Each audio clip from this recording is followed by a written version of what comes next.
Ethan ran into the honeymoon suite, heart racing, ready to start the happiest night of his life. But the moment he saw the bed, his blood ran cold. A man, muscular, chest exposed, wearing his wife's nightrobe, was lying there.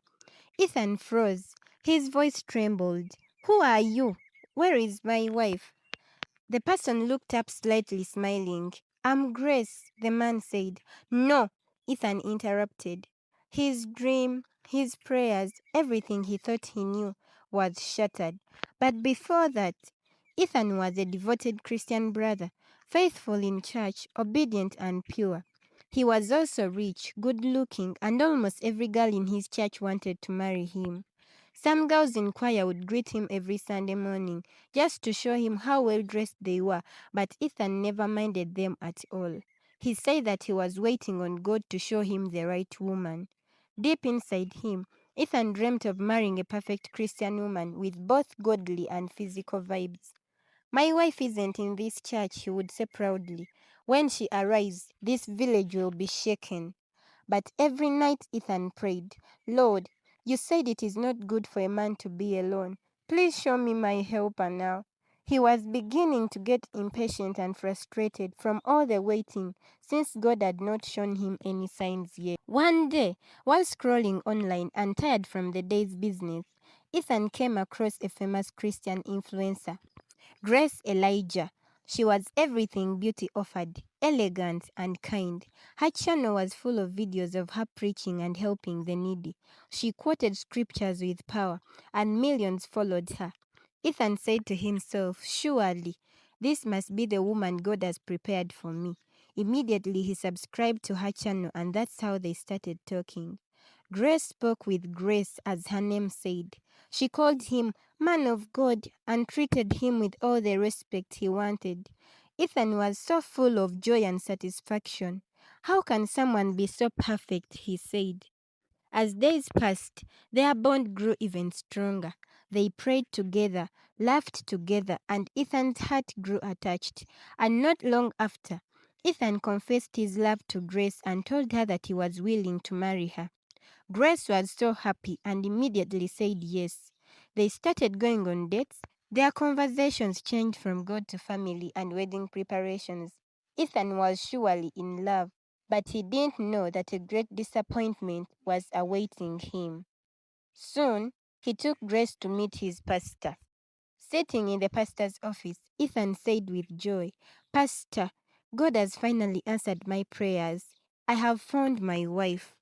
The pastor leaned back, watching Ethan carefully. "My son," he said gently, "marriage is a lifetime covenant. Did you ask the Holy Spirit? Are you sure this is God's will and not just your emotions?" Ethan smiled confidently. "Pastor, I'm very sure God spoke to me clearly." "How did God speak to you?" the pastor asked. Ethan continued to explain. "I dreamt marrying her and everyone was happy. And I heard a voice that said she's the one." Pastor laughed. "Ethan, my son, sometimes God's voice is confused with our own desires. It's always better to seek the will of God before getting emotionally attached to a person. I'm sure that dream only came from your personal desires and not from God." Ethan refused to listen and convinced the pastor that the confirmation was surely from God. "If you are convinced God has spoken, then may the Lord go with you." Pastor prayed and released Ethan with his blessing. The wedding was like a fairy tale. People filled the church to capacity. Grace arrived, dressed in a sparkling white gown that shone like the morning lights. Her beauty stole every heartbeat in the room. Guests whispered, even birds whispered, "Truly, this woman is God sent." The choir sang with joy. Ethan couldn't stop smiling. Everything felt so perfect.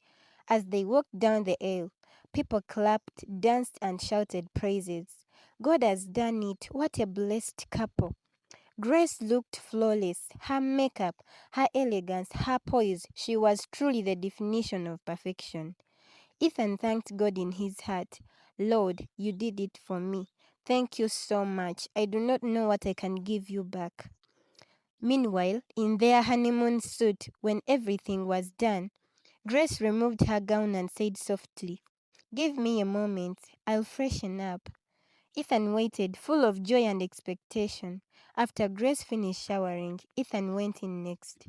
He came out with a smile, but that smile disappeared instantly.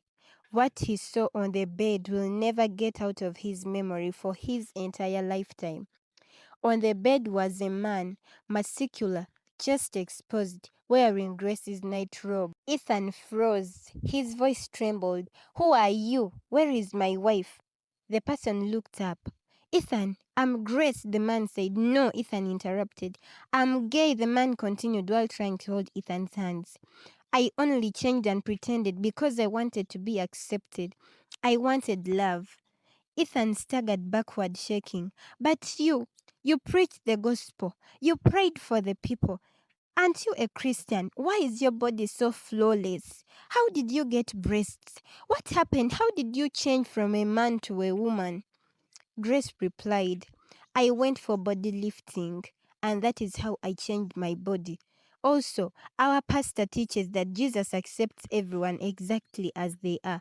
Actually, our pastor is a woman. She only behaves as a man because that's who she wants to be. In our church, there is no judgment, and people are free to do whatever they want. So I believed I was fine." Ethan grabbed his clothes with shaking hands, his eyes filled with heartbreak, pain, and confusion. His legs could not carry him anymore, and his world was truly collapsing.